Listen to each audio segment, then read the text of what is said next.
गंगा मैया कहां से निकली हैं? बोलो। गंगोत्री से। गंगोत्री से निकलने के पहले कहां से निकली? कहां से? भगवान शंकर की जटा, भगवान शिव की जटा से निकलने से पहले गंगा जी कहां से निकली? गंगा मैया का एक नाम है विष्णुपदी। क्या नाम है? क्या नाम है? विष्णुपदी। मतलब यह गंगा मैया कहां से निकली? भगवान के चरणों से। कैसे निकली? ये घटना तब की है जब राजा बलि के यहां वामन भगवान आए। कौन आए? जब राजा बलि के द्वार पर वामन भगवान, देखो वामन कौन है? वही नारायण। क्या बनकर आए? वामन। जब भगवान विष्णु, जब भगवान श्रीमन नारायण वामन बनकर आए तो राजा बलि से कितनी पग भूमि मांगी? हे राजन, हमें 3 पग भूमि दे दो। अच्छा 3 पग भूमि महाराज, थोड़ा ज्यादा ले लो आप, और ज्यादा भूमि ले लो। नहीं नहीं, हमें तो केवल 3 पग चाहिए। जब 3 पग लेने का संकल्प ले लिया और देने वाले ने देने का संकल्प कर दिया तो 3 पग में, पहले पग में उन्होंने क्या नापा? पाताल, अतल, वितल, सुतल, तलातल, रसातल, महातल, पाताल, 7 लोक नीचे के नापे वामन भगवान ने। फिर 7 लोक ऊपर के जब नापे तो भगवान नारायण का पांव स्वर्ग को सबको नापता हुआ जब सत्य लोक में पहुंचा तो सत्य लोक में ब्रह्मा जी विराजते हैं।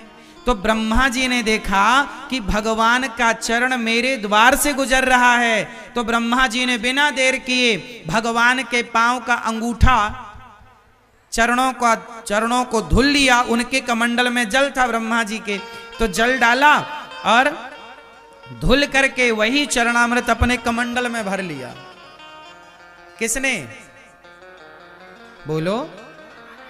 ब्रह्मा जी ने। किसने भर लिया? भगवान नारायण का, मतलब भगवान वामन जी के चरण धुलकर ब्रह्मा जी ने कहां भर लिए? अपने कमंडल में। और वामन भगवान ने जब 3 पग भूमि ले ली, राजा बलि के मस्तक पर तीसरा पग रखा, वो लीला हो गई पूरी। इसके बाद राजा सगर के पुत्र हुए असमंजस, फिर अंशुमान, फिर उनके दिलीप, फिर हुए भगीरथ। क्या नाम पड़ा? भगीरथ के जो पिता थे राजा दिलीप, दिलीप की 2 पत्नियां थीं। अच्छा, दिलीप तपस्या करते करते मर गए, मृत्यु हो गई और इनके कोई संतान नहीं हुई। तब 2 पत्नियां थीं, तो दोनों पत्नियों से गुरु वशिष्ठ जी ने कहा कि तुम दोनों पत्नियां ही आपस में घर्षण करो। जब दोनों पत्नियों का घर्षण किया गया शारीरिक, तब दोनों पत्नियों के घर्षण से एक पुत्र हुए जिनका नाम पड़ा भगीरथ। उनका नाम इसलिए पड़ा भगीरथ क्योंकि ये 2 भगों के कारण प्रकट हुए, तो भगीरथ नाम पड़ा। पर इनके शरीर में हड्डी थी नहीं ज्यादा, तब गुरु वशिष्ठ जी ने कृपा किया, फिर इन्हें जीवन दिया। उन्हीं का नाम पड़ा भागीरथ, भगीरथ। तो फिर भगीरथ जी ने तपस्या करी, और भगीरथ जी ने जब तपस्या की तो उनके तपस्या के प्रभाव से ब्रह्मा जी प्रकट हुए। कहा कि प्रभु ऐसी कृपा करो, गंगा मैया दो, ताकि हमारे पूर्वजों का उद्धार हो जाए। उनके सगर के 60,000 पुत्र कपिल मुनि के अपमान करके जलकर गंगा सागर में भस्म हो चुके थे। तब भगीरथ जी ने जब कहा कि प्रभु आप जरा गंगा जी को प्रकट करिए, तो भगवान नारायण का धोया हुआ वही पांव का जल ब्रह्मा जी ने उस जल की कमंडल से एक धारा गिरा दी, जरा सी। पर वो धारा इतनी तेज से आई कि वो पाताल में चली जाती। तब गंगा मैया ने कहा कि हमारा वेग पृथ्वी सह ना पाएगी, तो पृथ्वी ना सह पाएगी तो शिव को प्रकट करके कहो कि वो हमारे तेज को सहें। तब भगीरथ जी ने शिव को प्रसन्न किया और शिव ने कहा कि भगवान का चरणामृत है गंगा, तो प्रभु के चरणामृत को तो भक्त अपने माथे पर सजाता है। तो गंगा मैया को भगवान शिव ने अपने माथे पर सजाया और वही वेग से जब शिव जी की जटाओं में गई, फिर शिव जी ने उन्हें धीरे से छोड़ा। और जब धीरे से छोड़ा तो गंगा मैया को हरिद्वार के ऊपर एक साधु रहते थे जिनका नाम था जन्हू ऋषि। क्या नाम था? जन्हू ऋषि। तो जन्हू ऋषि ने गंगा जी ने बाबा जी की कुटिया बहा दी। बाबा जी तपस्या कर रहे थे, गंगा जी आई भगीरथ जी के पीछे पीछे, तो उनकी कुटिया बह गई। अरे बाबा जी ने कहे कौन हो, हमारी कुटिया बहा दी, यहां जन्नू बाबा गंगा जी को पी गए। बम, गंगा जी हो गई बम। अब भगीरथ जी बोले हे भगवान, ब्रह्मा जी को प्रकट किया, शिव को प्रकट किया और बाबा जी पी गए, पूरी गंगा पी गए। हे महाराज, हमारे पूर्वजों का उद्धार कैसे होगा, थोड़ा कृपा करो। तब जन्हू ऋषि ने अपनी जांघ से गंगा जी को प्रकट किया, इसलिए गंगा जी का एक नाम है जाह्नवी। गंगा मैया का एक नाम क्या है?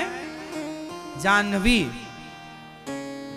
फिर गंगा मैया वहां से चली तो आगे 7 हरिद्वार के ऊपर ना 7 बाबाओं की कुटिया थी, सप्त ऋषियों की। तो गंगा जी को लगा कि एक बाबा की कुटिया बहाई तो पी गए, यहां 7 साधु हैं, यदि बहा देंगे तो फिर तो निकलेंगे भी नहीं।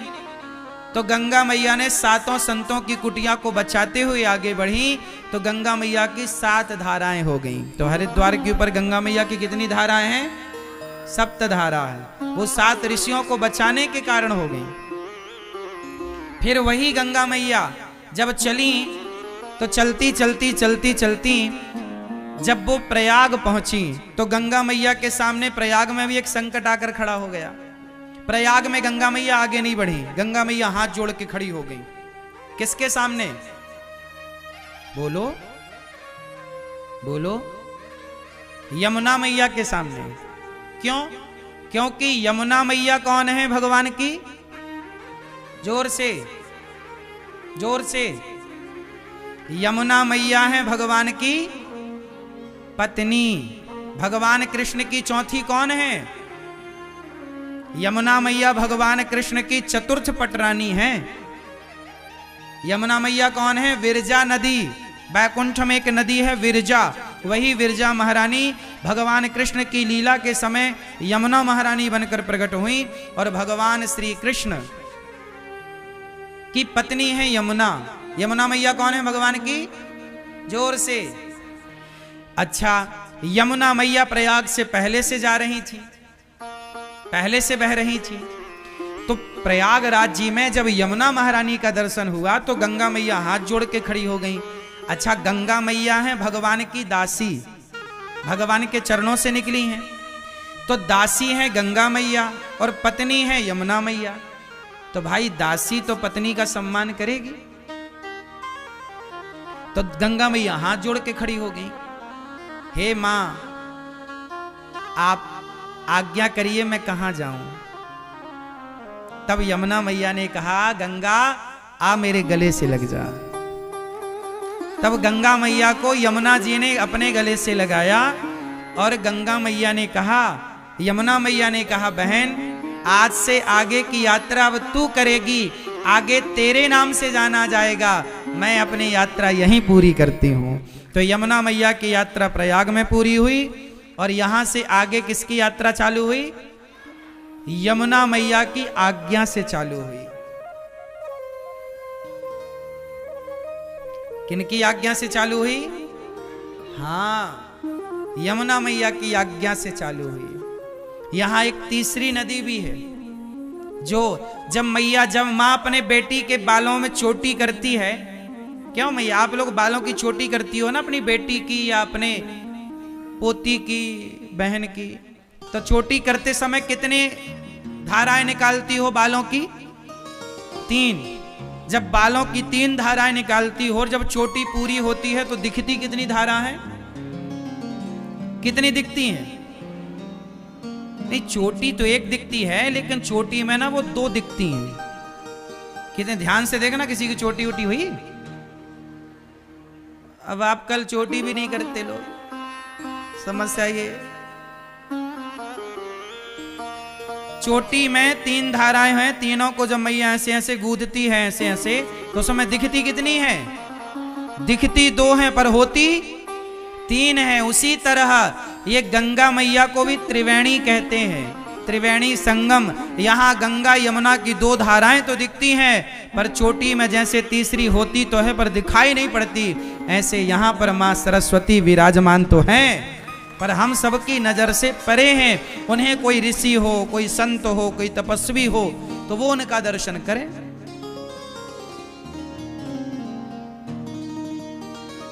बात उन दिनों की है जब वेद व्यास जी, आपने देखा होगा सरस्वती मैया कहां से निकली हैं? बोलो। बद्रीनाथ जी, वहां पर एक गुफा है, व्यास गुफा। कौन गुफा? जहां पर वेद व्यास जी ने बैठकर 18 पुराणों की रचना की। वहां पर सरस्वती मां बहती हैं और अच्छी बहती हैं। दास अनिरुद्ध ने भी दर्शन किया, आप में से बहुत लोगों ने दर्शन भी किया होगा। तो एक बार क्या हुआ कि सरस्वती माता, उनकी जो झलकोर थी, जो बहाव था और हिचकोले मार रही थी, तो व्यास जी कुछ लिख रहे थे, तो बार बार सरस्वती माता हिचकोलों से जल उनके ऊपर फेंक रही थी। तो व्यास जी ने कहा है, सरस्वती थोड़ा शांत रहो, मैं लेखन कर रहा हूं, तुम शोर कर रही हो, थोड़ा शांत रहो। अच्छा, वहां मैया का बड़ा शोर भी था आगे, तो पर सरस्वती मां को पता नहीं क्या सूझा, वो लीला थी। सरस्वती माता हिचकोले मारती रही, हिलकोरे मारती रही और शोर बना रहा। व्यास जी ने गुस्सा में, क्रोध में आकर, अरे तुम बात नहीं सुन रही हो, हम लिख रहे हैं और तुम शोर कर रही हो और छींटे भी मार रही हो, पानी आ रहा, जाओ हम तुम्हें श्राप देते हैं, तुम अंदर चली जाओ जमीन के अंदर, तुम ऊपर ऊपर नहीं, अब अंदर अंदर रहना। तो व्यास जी के कारण सरस्वती मां, फिर वहां से थोड़ी दर्शन होता है उनका, थोड़ा सा दर्शन होता है और उसके बाद से फिर वो धारा ऊपर की जगह नीचे से चल पड़ती हैं और वही धारा प्रयागराज जी पहुंचती हैं और यहां संगम होता है। इसलिए प्रयाग में कितने अक्षर हैं? प्रा या ग। प्रा मतलब छिपी हुई, प्रा मतलब पृथ्वी के नीचे छिपी हुई। कौन? सरस्वती। प्रा, या से यमुना, प्रयाग।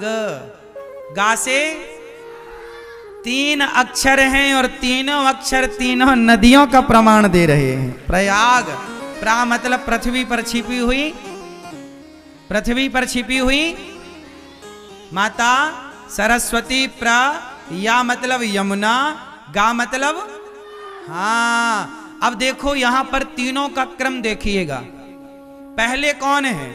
पहले है सरस्वती, इसलिए प्रा। फिर दूसरे नंबर पर हैं यहां यमुना जी, या, प्रा, या।